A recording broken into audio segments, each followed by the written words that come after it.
Assalamualaikum warahmatullahi wabarakatuh. Perkenalkan, nama saya Ririn Yuri Astuti, mahasiswi dari Ilmu Hukum Habaib Burung Sampit.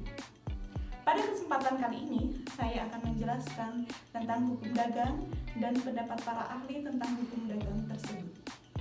Dosen pengampu saya pada materi kuliah hukum dagang kali ini ialah Bapak Zulkifli SEI MSc. Baiklah, saya akan menjelaskan tentang hukum dagang tersebut. Hukum dagang adalah ilmu yang mengatur tentang hubungan antara suatu pihak dengan pihak yang lainnya yang berkaitan dengan urusan-urusan dagang. Hukum dagang tersebut dalam kategori hukum perdata, tepatnya hukum perikatan. Alasannya karena hukum dagang berkaitan dengan tindakan manusia dalam urusan dagang. Oleh karena itu, hukum dagang tidak termasuk dalam hukum kebendaan. Menurut pendapat para ahli tentang hukum dagang, salah satunya ialah Munir Fuadi.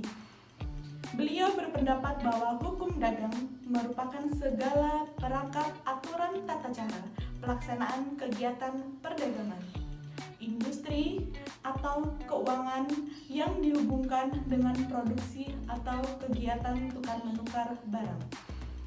Selain itu, Ahmad Ihsan juga berpendapat bahwa hukum dagang merupakan pengaturan masalah perdagangan yang timbul diakibatkan tingkah laku manusia dalam berdagang.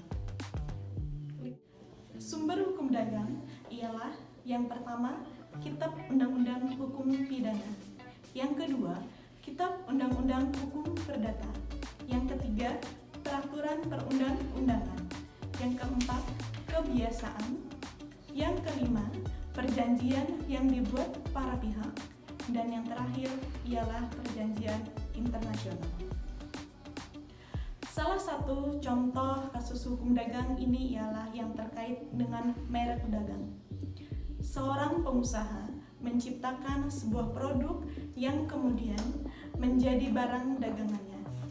Desain logo untuk merek produk tersebut ternyata sama persis dengan desain merek sebuah perusahaan lain yang lebih dulu ada dan terdaftar. Perbedaannya hanya ada pada nama produknya saja. Oleh karena itu, perusahaan yang lebih dulu mendaftarkan itu merasa dirugikan karena logo mereknya ditiru dan menggugat pengusaha yang dianggap meniru itu.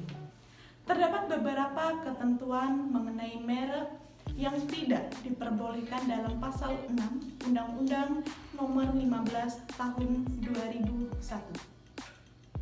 Seperti satu merek orang lain yang sudah terdaftar lebih dahulu untuk barang dan atau sejenisnya.